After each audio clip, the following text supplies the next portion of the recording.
so deep in your mind. See me in your thoughts, I rewind, just to give you good memories. Knowledge in the words that I say, type to make your soul obey, type to make them say. It's your girl MARLEY coming at y'all with another YouTube video, and this time I'm going to talk to you guys about my AIT experience. So let's just jump right into the video. So I went to AIT at Fort Lee, Virginia, and my MLS was a 92 Alpha, so I was on the quartermaster side. And pretty much in the beginning, when you first come, you arrive on the bus, same kind of as basic. It transfers you over to the AIT, and you wait in a waiting area, and they put you guys on the bus, and then you drive over to the AIT at Fort Lee. And when you get off the bus, they have you stand under a pavilion, and you're underneath this pavilion, and you're just pretty much just waiting to see where you're gonna go, who you're gonna be with for AIT, like who's your instructor, what class you're gonna be with. And everybody stands at this pavilion, and when she calls your name, it'll be a sergeant there. And they're not, when I went, we were the last class that didn't have drill sergeants. After me, like while I was graduating, they started to implement drill sergeants back into AIT. So now I know it's kind of like a continuation of basic, but when I was there, the sergeant just pretty much called off your name, and you go over to an area where you're gonna be at, and she just makes sure everybody's here. Pretty much that day, she gives you the do's and don'ts. They have people who are holdovers at AIT, and they're pretty much in charge. They're like, safety monitors in elementary school. They just wear a little badge, belt thing, or whatever, and they pretty much just set an example. They're supposed to be setting an example of what's supposed to be happening, or what we're supposed to be like while we're at AIT. So those are the role models that we should be watching. So that's what happens. She just tells you this is what she's not going to tolerate, this is what you have to do. She tells you the quickest way to get out of there, and she just gives you advice, just coming from a mentoring perspective. After that, you get assigned to a dorm with a roommate, because they're not pretty much, in the beginning you could kind of like, when I was there, you could pick your roommate. So I picked my homegirl Moore and Bailey. We was all in the room together. And we pretty much just chilled until we got broken off into our different classes, because Moore was a 92 Yankee, I was a 92 Alpha, and Bailey was 92 Alpha. So we just got in the room, because they just want to get you into a room at first, and then the next day we'll start the separation. But they're telling you info about where you're going to be at. You just don't do it the first day. You kind of just, hey, everybody here, boom, assign rooms. Or you could pick a room, pick 3 to a room, and boom, you're good to go.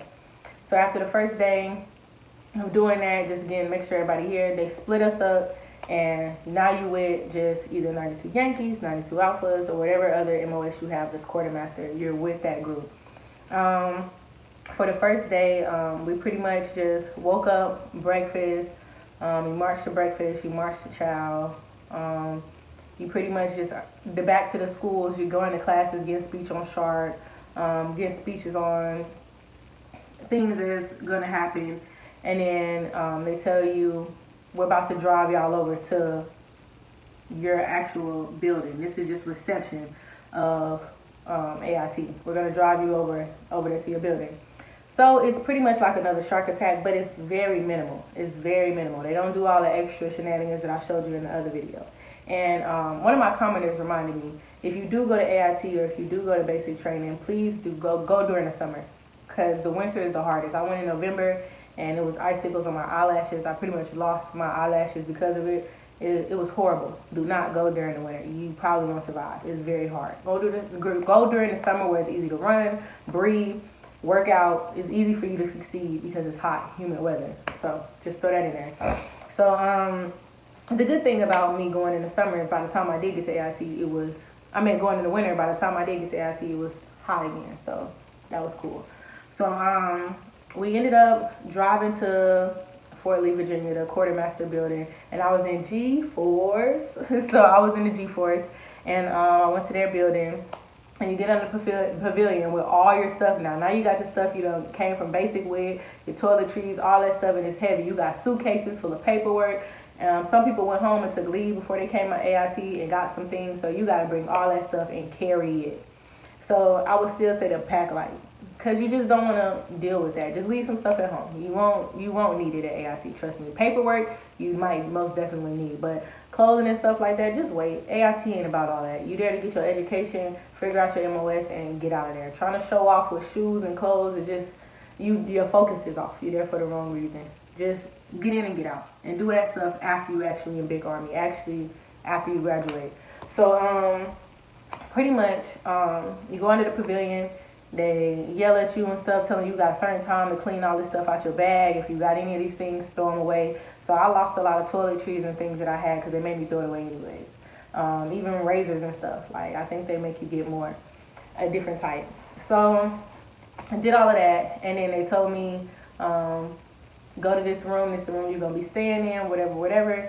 And I was like, okay. And when I was getting my stuff, they had a girl, one of the soldiers, she would come and be like, pick up your stuff, grab your stuff, this your stuff, go to your room, you brought it, you this and that, you da-da-da-da. Like, trying to, like, you know, be a leader, step up and be a leader, put her in the role of being an actual soldier and encouraging other soldiers to keep up the good fight. So I bring my stuff to the room, I sit my stuff down, and pretty much it wasn't as much of a basic experience. It wasn't like they were yelling. This is more of the drill sergeants at AIT. Now, when you get to this level, they're more of from a loving perspective. Like, okay, we broke you and we instilled soldier mentality into you. Now we're gonna instill your work ethic. Now we're gonna instill your skill set. So now we're gonna make you into the soldier mentally and as well as physically and as well as, you know, spiritually. This is what you're gonna live by. So we're gonna make sure you do it in perfection. So that's pretty much what they're doing in that standpoint. It's not too many much. You get smoked, but they still do it and they laugh and they love on you and stuff. It's nothing like basic. It's more of a training background. Now, like I said, I went in 2017, 2018. So now they have drill sergeants. So they might be smoking people and doing that stuff now. But from my experience, all I did was pretty much learn there and have fun. I learned that what I was scared of in basic wasn't the case at AIT. You know, like, it wasn't, they was going to be harsh on us and I signed myself up for hell. It was pretty much, they was just loving on us, teaching us what we needed to know. So you spend weeks, just every week, going to this classroom. For the 92 alphas, you spend every week going to a classroom, and at the end of each week, you have to take a test. And you get graded on it and so forth. So that's pretty much what we did. We woke up for breakfast in the morning, went straight to PT. After we did PT, we showered. You had a certain amount of time to shower and get back downstairs dressed for class. So I went in the morning. We did long work marches. We did, sometimes we did stuff on the track and on the field, just worked out. And it was pretty much like you get in a rhythm of actually being a soldier, what you're going to do in the real world, in big army. And we got ready for class. We marched all the way to classes, and this is where we had fun. We had fun singing the cadences. Shout out to Salavea. She used to kill the cadences.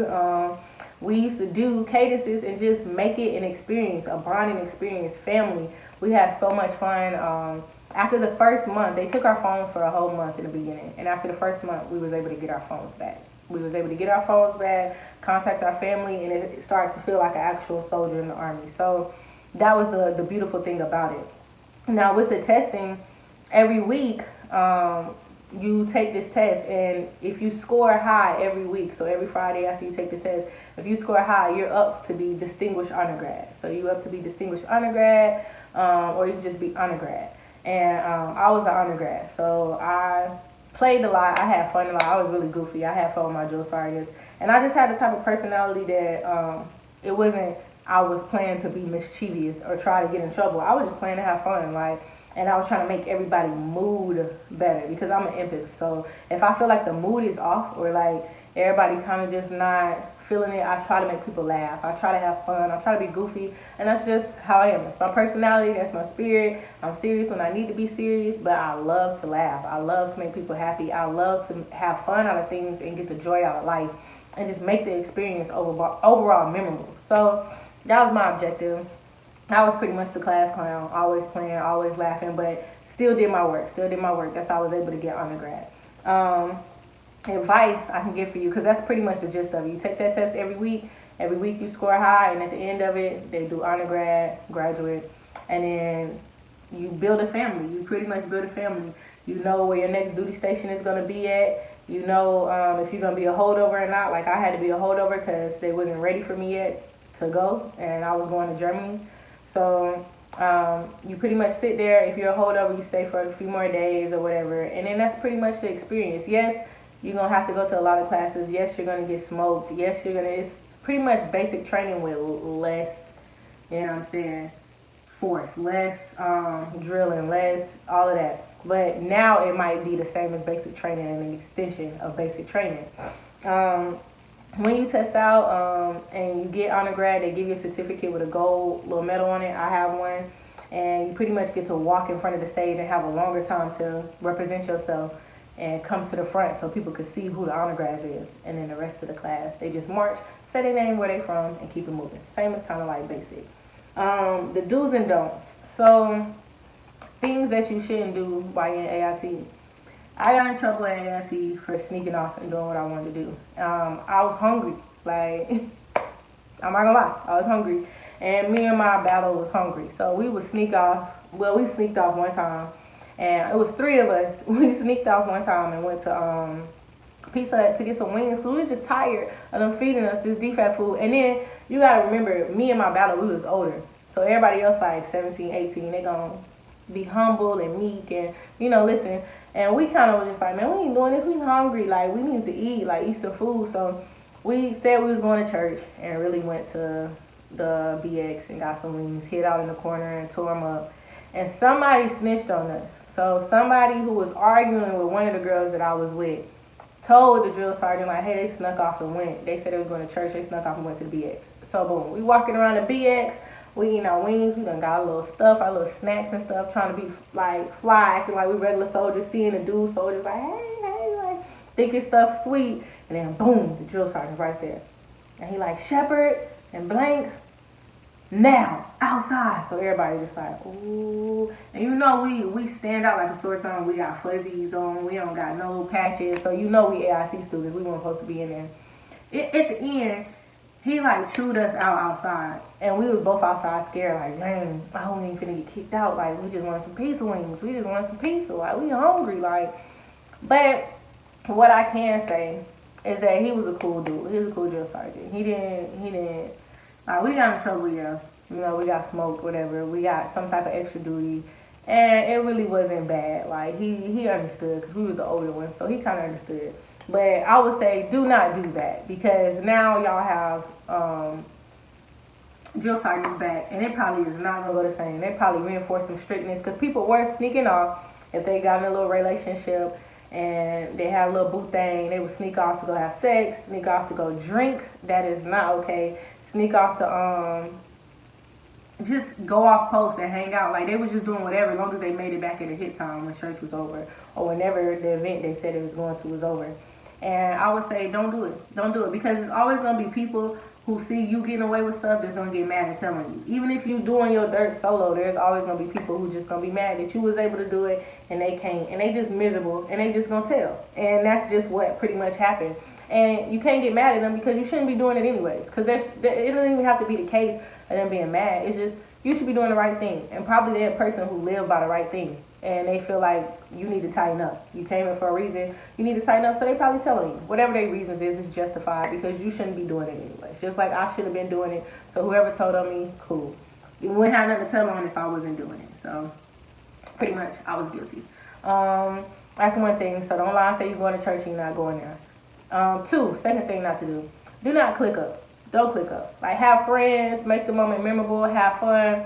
But clicking up and acting like mean girls, acting like you in high school, or clicking up as dudes and making fun of people or trying to be the class clown or try to bully somebody and then about to fight or trying to act like you a gangbanger because you came from somewhere where nobody know you, so now you here and you trying to act like you the tough guy, you was a gangbanger back home. Just do what you're supposed to do. Worry about your MOS. And get out of there. Like, don't try to be no gangbanger. Don't try to be no thug. Don't try to be a city girl. Don't try to be a hot girl. Don't try to act like you hood, like you bad. Don't click up and act like you bougie when you know you came from Section 8. Don't act like something you're not. Be yourself And let this experience change you. Let it make the best out of you. Because if you're pretending to be something, this experience won't affect you. You're still going to go into big army with those same issues and same problems. And 9 times out of 10, you're not going to make it. You're not going to have a good experience in the army. Because you're too busy fronting. You're too busy pretending to be something that you're not. So I always tell people, like, from my experience, I messed up and did that. I did click up. I did. But my click up wasn't on no mean girls, we gonna bully people. It's just gossiping. Like, I was bored and people talking and I just chimed in thinking it's funny, thinking it's cool, and it wasn't. I should have minded my business, like I said in the other video. It's just not worth it. It's not worth clicking up. It's not worth doing all that stuff. It's not worth your peace of mind and your sanity, because we did get called out. The drill sergeants had to sit us all down and see what's going on, and that's really embarrassing, to be just black woman, or to be a minority, or to just be a person and have to get treated like a child and called into a little sit down and have to explain why this, that. That's catty. And drill sergeants don't feel like doing that. It's catty, bro. So some people just have to let this experience change them and stop trying to change the experience, period. So that's the thing that I learned not to do, not to click up, because at the end of the day, like, is these people really gonna die for you? Is they gonna lose you know what I'm saying? They gonna lose their job or their position because of you? No, they gonna let you stand on the forefront and look stupid and make the jokes and talk the junk for them. And then when stuff hit the fan, they gonna turn around and say, hey, it was Shepard. Shepard was saying that. Shepard was this. Shepard was that. When they knew they was communicating with you to get that out of you, but they just gonna throw it on you because they need a fallback person. And then in the end, the people who beefing end up becoming friends, and now you just look like the dummy. You just like the dummy who was just running your mouth for no reason. You know what I'm saying? Like, so just stay to yourself. Enjoy the experience. Make the experience. Don't let it make you. Don't let it make you a person who just trying to be something you're not. A poser. Last thing I could say is focus in class. Take as many notes as you can. Go back to your room and study. When everybody else want to play, when everybody else want to jam music and chill, take time out to really study. Take time out in your free time to really be studying what you're supposed to be doing. Start learning the NCO Creed while you in AIT. So that way by the time you hit specialist, because it's going to come fast, you already ready. You already say, be ahead of the curve. Stay ahead of the curve. So make sure you're studying. Make sure you're focused. Don't do nothing that you're told not to do. It's just that simple. Boys ain't worth it. Girls ain't worth it. Sneaking and having sex, doing all that stuff. You get pregnant, anything happen, don't do something you're not supposed to do. And my last tip before I go. Don't think any relationship at AIT is going to last. Do not marry somebody you met at AIT. Now, it can work. Now, I done seen some people get married and it work, but 95% of the people I've seen get married straight out of AIT are divorced now. And that's only been 3 years. So don't think just because you're at AIT, you're in a place where you're kept away from everything, and all you got to rely on is your peace, sanity, and your phone, and whoever around you to build your experience. So of course you're going to fall in love with them. Of course you're going to like them. Of course, but do not rush anything. Wait till you get in big army. Wait till you get to your first duty station and see if this is the person for you when you actually out in the world and have options. When you don't have options, you think anything is the best option. So try not to rush a relationship, or try not to get married, or do all that stuff fresh out of AIT. Baby step yourself into this world, because you're about to travel and do all this stuff. Take your time and embrace what God is trying to let you experience. So those are my tips. Study, stay on point. The experience, like I said, was a great experience. It wasn't bad. It wasn't jumping down my throat, but now they do have drill sergeants, so it might be like basic training extended, so I don't know. But I would say focus on your main goal. Be where you're supposed to be. Make sure you're on time, in the right uniform. Don't click up. Don't do anything that takes you off of the mentality of why you signed those papers and raised your right hand to come in the Army. So keep that in mind. Blessings, love, and light, and have a beautiful evening. This is the only bitch not paying attention. Graduation day, the undergrad. Hey. Right. Squad. When you take a picture in a picture. All that. When you take a picture in a picture.